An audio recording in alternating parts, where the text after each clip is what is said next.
Welcome back to ASBR Boxing. I'm delighted, as always, to be joined by my esteemed colleague Elliott as we're breaking down another weekend of boxing action this weekend. Obviously, we're looking ahead to fights this weekend, Saturday, the 1st of July. All three of these fights are taking place on. We're at two fights in the UK, and we're at one stateside without giving them away, as we are going to break them down very shortly. But first and foremost, and most importantly, as always, Elliott, thanks for joining me. Please tell us how you are, and are you looking forward to another week of boxing? Thank you very much, Paul, for that wonderful introduction. I am looking forward to this. Some good fights we've got here as well that we're going to break down. Obviously, we're across the divisions, aren't we? And across the sexes as well. So yeah, I'm looking forward to it. I'm happy to get stuck in with you as always. Yeah, looking forward to it, mate. And as you said, two in the UK, one stateside. And I think we'll maybe start with not necessarily the most on the line in terms of collateral and belts, although there are two belts on the line, but I think probably the most evenly matched kind of general consensus is that this is the best fight of the weekend. So take it away, please, Elliott.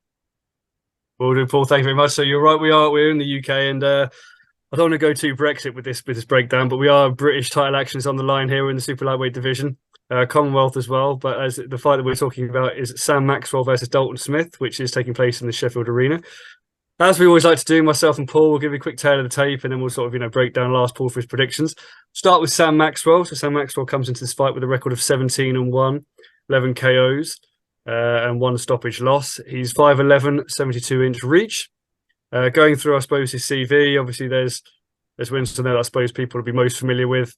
Maybe the Keemenis Brown victory that he had. Victories obviously over undefeated Conor Parker at the time. And his loss, as I said, is one TKO loss, which was against Alejandro Meneses, which was in Liverpool. That was back in April of 2022. Sorry. Dalton Smith comes into this undefeated, 26 years old, with a record of 14-0 with 10 KOs, 5'9.5". So obviously a lot of Harry's power there, obviously a high KO percentage on his record. He comes into this with victories, I suppose, well, the most prominent probably being over Casey Benjamin. I don't know if you'd agree with that, Paul. But equally, victories over Ray Moylett, and most recently over Billy Allington. So, Paul, as I said, I don't want to go too Brexit obviously into it, but the British, we've said this on this before, but the British title tends to be, in my mind anyway, like a sign that you're in for a good fight, a quality fight. I suppose the question I'm going to ask you really, I'm going to ask you for prediction, who you think is going to win. But I'm also going to ask you, I suppose, given he's got 10 KOs, given that Maxwell's got 11 out of 17, whether you think this fight will go the distance, or if not, how you think it'll end, please. Yeah, thanks for that eloquent breakdown, Elliott. It's a really good fight, one I'm really looking forward to. I think that, I've kind of been banging this Dalton Smith drum for the last year, 18 months, or maybe even longer. And, Sam was one of the hottest prospects in British boxing, and I still do. I think this is a step up on paper. Obviously, Dalton Smith is the British champion. Maxwell, his only loss came when he was challenging for the IBO belt, whether you see that as a world title or not. And I think it is a step up. It's a good name, Sam Maxwell as well. And a lot of people will have this as a 50-50 fight. And I won't be surprised if a lot of people actually think that Maxwell can pull off the upset here. I'm sure he'll be an underdog. But I think it's a really good fight. And in terms of predictions, yeah, I think that I'm not going to go against my word now. I'm gonna back Dalton Smith here. However, I think this will be a tough night's work. Can he stop Sam Maxwell? Probably. Given the power that he's shown recently. Sorry, given the power he's shown in his on his record and stuff, and the 10 knockouts indicate. However, his last two fights against Casey Benjamin and Billy Allington, as you mentioned, have gone the distance. So I think that it's more likely that Dalton Smith beats Sam Maxwell on points, in my opinion, because I rate Sam Maxwell higher than both of those fighters. Still think Dalton Smith will win. But yeah, for me, I think that we'll see the best of Dalton Smith when there's a bit of jeopardy coming back. And that will happen this weekend with Sam Maxwell. I think it's a brilliant fight. And yeah, I'm really looking forward to it. But I do see Dalton Smith retaining his British title. I don't know whether this means he wins it outright or if he's one short of it. But yeah, I see him retaining his British title and becoming Commonwealth champion. And in a good fight, but one I see him winning on points. Paul, sadly for the clicks, likes, interactions, we're not going to disagree and argue. I totally agree with you. I also think that Dalton Smith will win this on points. There could be potential for a late stoppage, maybe, but I do think I actually think if I was a betting man, I would back Smith on points. Paul, I'm now going to go back to you. I believe we're staying in the UK. We're staying in the north of England for the second fight. Please, you take us through it, please. We are indeed, and despite this being a undisputed world title clash, probably not as well known, or it isn't, boxing fans maybe aren't as excited as the Smith Maxwell fight. But we are indeed, of course, talking about Savannah Marshall against Cruz Dezrun. A quick tale of the tape, as we always do. It's Savannah Marshall is 12-1 with 10 KOs. Cruz Dezern's 8-1 with 2 KOs. Marshall's 5'11 and a half, orthodox fighter, and obviously the former WBO middleweight champion. And Cruz Dezrun is 5'8", so Marshall's got 3.5 inches on her in height, 72-inch reach, and she is the undisputed super middleweight champion. So yeah, as I mentioned, Marshall's stepping up the super middleweight, up to 168 pounds this weekend in Manchester. You look at both of these girls, and I mentioned both have a loss on their record. Both of those losses came to Claressa Shields, believe it or not.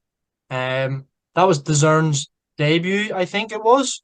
And back in 2016, she fought she fought Claressa Shields on her debut and got beat over 4-6 rounds.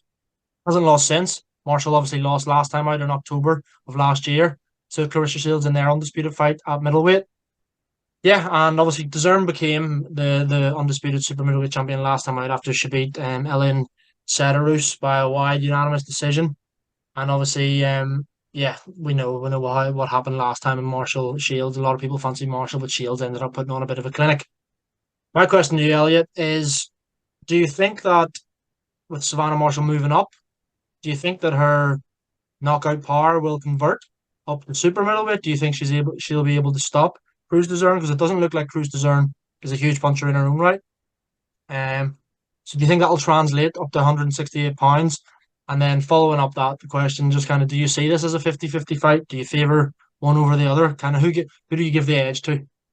Oh, it's lovely. Well, Paul, thank you very much for that eloquent breakdown. I do think Marshall's power will translate it, to be honest, up there. I also there's a little caveat here. Marshall's probably my favourite female fighter actually when it comes down to it to watch. I was obviously what happened with Claressa Shields, we saw that put on a clinic and outclassed her. But I think as you mentioned there, obviously the opponent doesn't have the knockout power even fighting up in that division. So in a way, I don't think my concern would be whether she could keep Savannah Marshall off of her, frankly. And I actually expect to see Savannah Marshall win this, and I expected to win it by KO. 50-55, it's hard for me to be honest with you, it's hard for me to say. I haven't seen too much of Dezrun, if I'm going to be perfectly honest with you. But just from what I've seen from Marshall, and obviously moving up in weight and looking at the red comparative KO percentages, I'm going to back Marshall by KO. Very interesting, very interesting. I'm gonna kind of agree with you. I'm also siding with Savannah Marshall to become the undisputed champion here at super middleweight.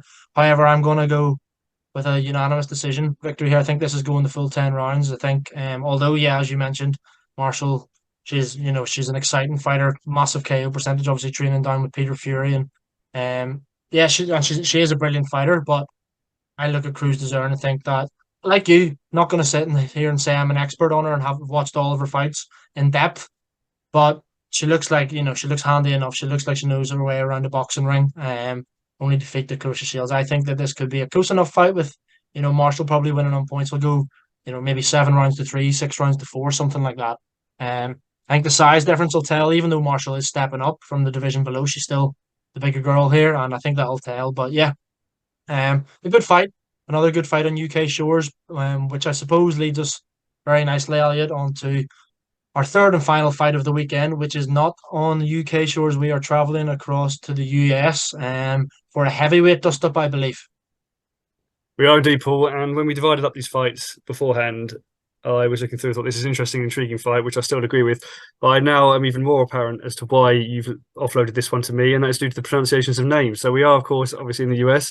We are talking about Jared Anderson versus ZHAN KOSSOBUTSKIY, as the case, but we'll now be known as ZHAN when I do this. So we're going to go quick tale of the tape. Obviously, Jared Anderson is a guy who is in depending on which of the alphabet kind of breakdowns and which of the alphabet kind of essentially bodies you're talking about, is kind of top 10 across all of them, whereas KOSSOBUTSKIY is somewhere between sort of 8 and 13.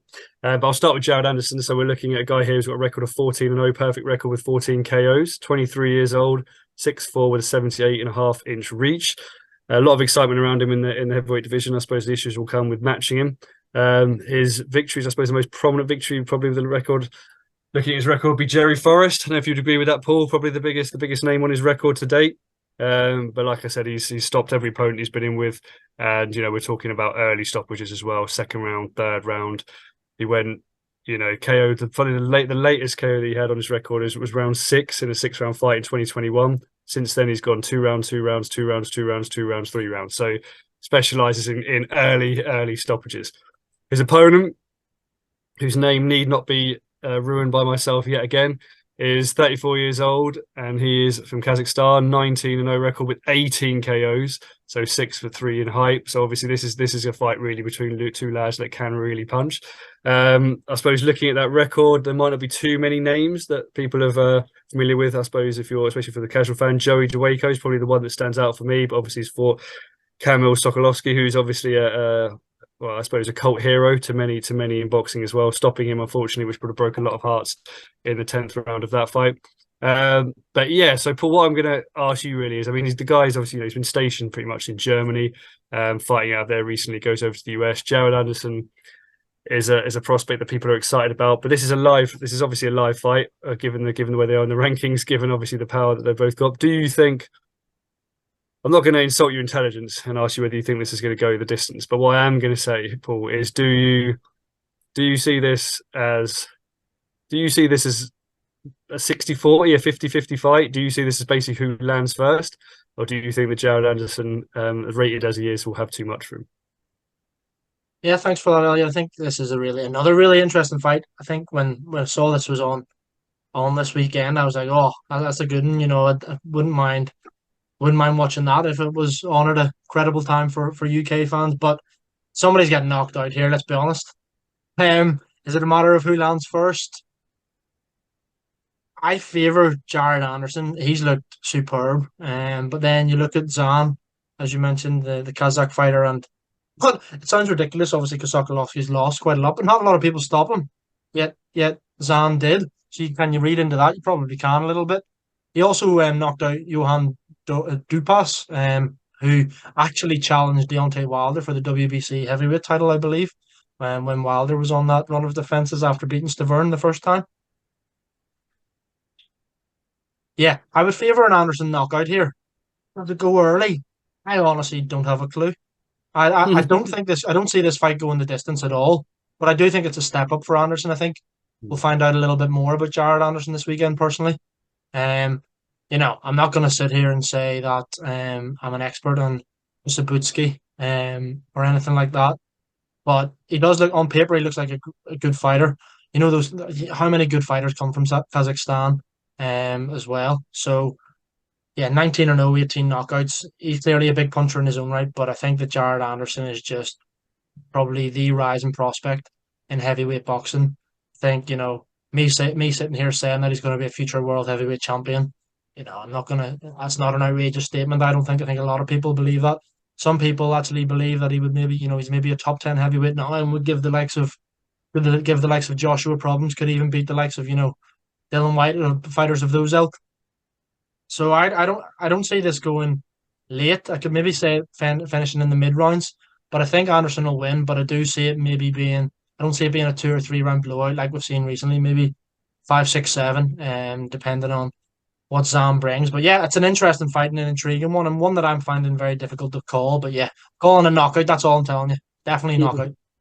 I'm with you, Paul. Actually, I've obviously looked at both the guys, and like I said, there's the second round, third round KOs, and Zan's also got a lot of early KOs as well. But I don't see it going first 3 rounds. I think I see it. I'd be surprised if it went beyond 6, frankly. But I see it sort of being around sort of 5, 6, 7 is how I kind of see it stoppage within that range. But yeah, I'm going to agree with you. So a good fight, obviously a good fight. Obviously, I'm excited to see what Anderson brings as well. I do think it'd be interesting to see his journey, whether he can get matched after this and who he can fight. I'm sure he'd be fighting. Billy Nelson will be calling for him to fight Bacody, but there'll be people to fight, get us a fight in somewhere with a more renowned name after this. Or even for either guy, get him moving up the rankings. But Paul, thank you very much, and I suppose it's on you now to wish everyone well. Yeah, thanks, man. As we mentioned, 3 big fights, 1 undisputed world title fight. We've got the British and Commonwealth title on the line. We've obviously got that heavyweight dust up as well in the US. But yeah, pleasure as always breaking down this week's boxing action with you, Elliot. guys, as always, if you think we're talking rubbish, if you think we're talking sense, let us know. Call us out in the comments or whatever, or agree with us, whatever. Um, as always, we've got more. Obviously, loads of content coming out. We've got big fight breakdowns. We've got obviously our weekly preview every week. We've got interviews with fighters. We're at press conferences. We're at weigh-ins. We're at fight nights. We're at everything. Also, a lot of written content going on the channel as well as betting previews and tips and everything like that. I'm sure there's something I've missed, but you get the gist. Kind of all bases covered in terms of boxing. But once again, Elliot, thanks very much for joining me, and yeah, I'll see you again this time next week. Thank you very much, Paul. And as always, guys, thank you very much for watching.